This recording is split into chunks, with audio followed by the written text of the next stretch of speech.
राज्याचे उपमुख्यमंत्री अजित पवार यांच्या अपघाती मृत्यूच्या या सगळ्या घटनेच्या दुःखातून सावरत पुन्हा एकदा राज्यातील नेते जिल्हा परिषद पंचायत समितीच्या निवडणुकांमध्ये सक्रिय झाल्याचं बघायला मिळते। काँग्रेस नेते सतेज पाटील हे देखील कोल्हापूर जिल्हा परिषद आणि पंचायत समितीच्या निमित्तानं जिल्हाभर दौरे करताना आपल्याला बघायला मिळतात। काय सांगाल, पुन्हा एकदा जिल्हा परिषद पंचायत समितीच्या निवडणुकीच्या प्रचाराच्या रिंगणात अजितदादा गेल्यामुळं एक दुःखाचं सावट सगळ्या महाराष्ट्राभर होतं। त्यामुळं 1-2 दिवस या सगळ्या प्रचारातून आम्ही थोडं थांबलो होतो आणि पुन्हा आता 2 दिवसाची मुदत वाढल्यामुळं पुन्हा सक्रियपणे या ठिकाणी झालेलो आहोत।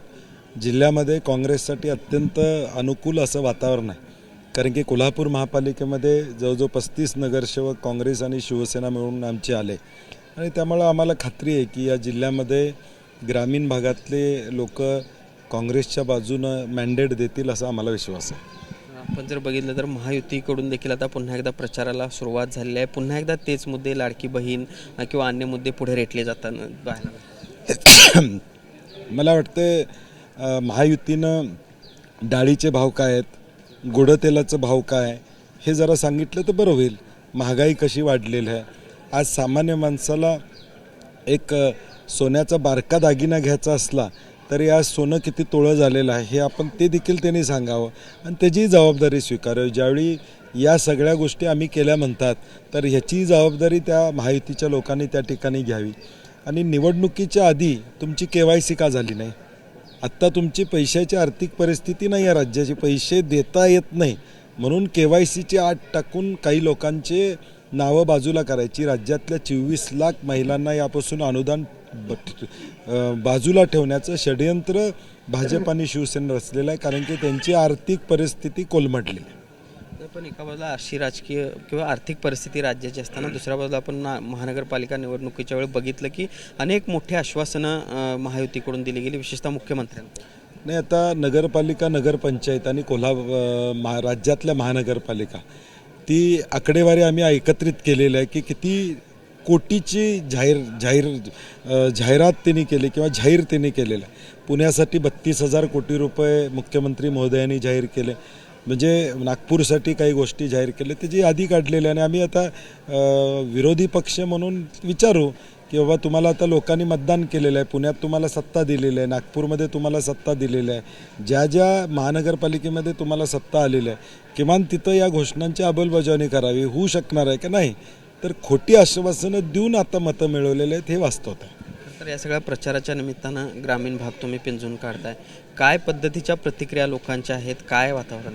नाही, आज ग्रामीण भागामध्ये प्राथमिक आरोग्य केंद्रामध्ये भरती नाही आहे, डॉक्टरची उपलब्धता नाही, औषधं आज प्राथमिक आरोग्य केंद्रामध्ये मिळत नाहीत, जिल्हा परिषदच्या शाळा, मराठी शाळा बंद होत चाललेल्या आहेत, वाड्या वस्तीवर जलजीवनच्या योजना मोठा डंका वाजवला, घर घर नळ अशा पद्धतीचं, आणि या हर घर नळमध्ये नळ नुसता बसला, पाणी काय आलेलं नाही।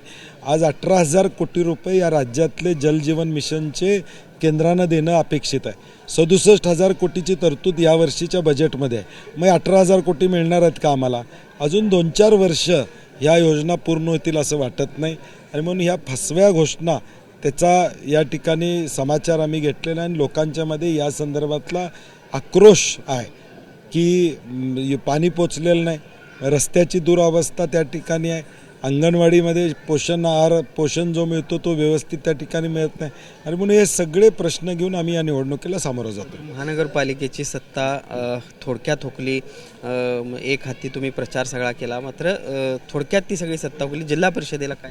नाही, महापालिकेमध्ये आपण बघितलं तर महायुती एकत्रित लढली आणि मी एकटा लढलो होतो।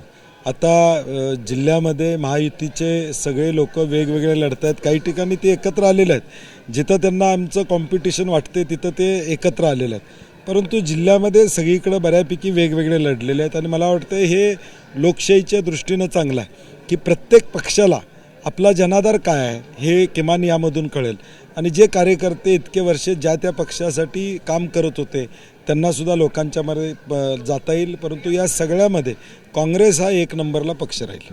तर कोल्हापूर महानगरपालिकेच्या महापौरपदासाठी काँग्रेसकडून देखील उमेदवारी दाखल केली गेलेली आहे, कशा पद्धतीनं हे सगळं समीकरण जुळवून आणणार आहात, काय नियोजन त्या पद्धतीने? नाही, तो काही विषय नाही आहे, कारण की शेवटी हात वर करून मतदान असणार आहे, परंतु भाजपची संख्या शिवसेनेला आम्हाला कळते उपमहापौरपदसुद्धा या ठिकाणी मिळालेलं नाही.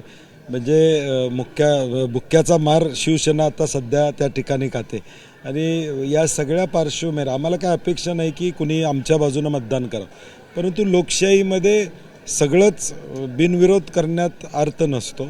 त्यामुळे आम्ही या निवडणुकीला सामोरं त्या ठिकाणी जाणार आहोत. तुम्ही म्हणाला होतात की जर महापौरपद शिवसेनेला मिळालं तर मिळणार नाही, पण मिळालं तर अभिनंदन करू, कुठेतरी बाकीत करेल. नाही, बरोबर. मी आधीच सांगितलं होतं त्यांना ते मिळणार नाही आणि ते आता सत्यात उतरते. म्हणजे उपमहापौरसुद्धा त्यांना मिळालेलं नाही. दुसरा एक प्रश्न म्हणजे अजितदादांच्या संदर्भातला, एकूणच ज्या पद्धतीनं ही सगळी घटना घडली, एका बाजूला विरोधक तर या सगळ्यावर अपघातावर प्रश्नचिन्ह उपस्थित करत होते, मात्र अमोल मेटकरी असतील किंवा अन्य अजितदादांच्या पक्षातले आमदारच आता या सगळ्या अपघातावर प्रश्नचिन्ह उपस्थित करतात. नाही, मला वाटतं ज्या माहिती पुढे येत आहेत त्याच्यावर अनेक प्रतिक्रिया त्या ठिकाणी उमटत आहेत.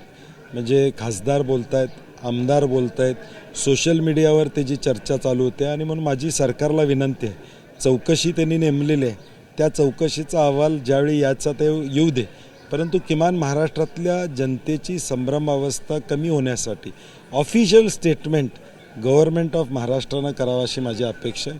भले ते अधिकाऱ्यांच्या माध्यमातून होऊ दे, DGPच्या माध्यमातून होऊ दे किंवा मुख्यमंत्री महोदय बोलू देत, परंतु संभ्रमावस्था जी महाराष्ट्रामध्ये आहे, जे प्रश्न समोर येत आहेत काही, त्याची तथ्यता आम्हाला माहीत नाही.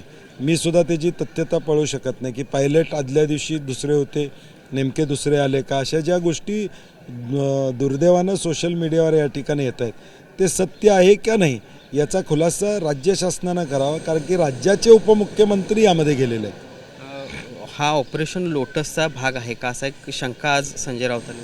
नाही, मला माहीत नाही त्यांच्याकडे काय पुरावा, ते का बोललेत मला माहीत नाही. पण ज्या पद्धतीनं या सगळ्या उपमुख्यमंत्र्याची पदाची शपथ घेण्यासाठी गडबड झाली किंवा ज्या पद्धतीनं हे सगळं घडलं या सगळ्या मृत्यूच्या घटनेनंतर, त्यानंतर कुठेतरी नाराजीचा सूर दिसतोय. प्रफुल्ल पटेल असतील, छगन भुजबळ असतील, यांना देखील आता कुठेतरी विलन ठरवलं.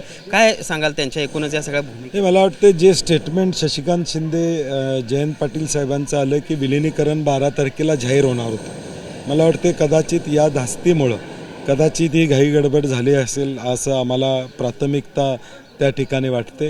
कारण की एवढ्या गडबडीनं केलं, शेवटी तो त्यांच्या पक्षाचा निर्णय आणि त्यातून नेमकं काय साध्य झालं ते त्या पक्षाला आणि भाजपला त्या ठिकाणी माहीत असणार आहे. परंतु ही जी काही गडबड झाली आणि ताबडतोब या सगळ्या गोष्टी करण्यात आल्या, मला वाटतं राष्ट्रवादी दोन्ही एकत्र येण्याच्या ज्या काही चर्चा आता माध्यमामध्ये आलेल्या आहेत त्या होऊ नयेत यासाठी गडबड होती का असा एक संशय येतोय. तर दादांची इच्छा होती तशा पद्धतीनं त्यांनी चर्चा सुद्धा सुरू केलेल्या होत्या, मात्र ज्या पद्धतीनं या घटना घडतायत गेल्या 2 ते 3 दिवसामध्ये, मग अजितदादांच्याच काही सहकार्यांना हे नको होतं असं यातनं असं साधारणपणे दिसून येते. कारण की जर आदरणीय पवारसाहेब म्हणत असतील की 12 तारखेला हे जाहीर होणार होतं, याचा अर्थ कुठंतरी ही चर्चा अंतिम स्टेजला होती. मग अजितदादांनी कदाचित त्यांच्या सहकार्यानं सांगितलं असेल, परंतु ते आत्ता म्हणत असतील की आम्हाला माहीत नव्हतं. आता दादा गेल्यामुळं आपण कुठलाची साक्ष काढू शकत नाही. म्हणून मला वाटतं हे एकत्रित होण्याला काही लोकांचा विरोध असू शकतो आणि तो विरोध यामधून दिसून येतो.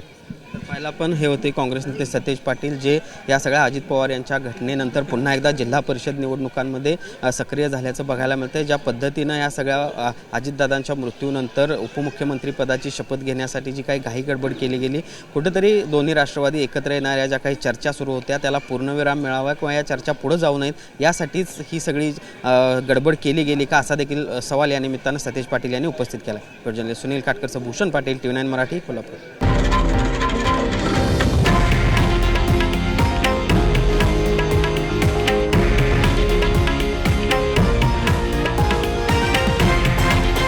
हे आहे देशातील नंबर 1 न्यूज नेटवर्क आणि आपण पाहत आहात TV9 मराठी, एकमेव.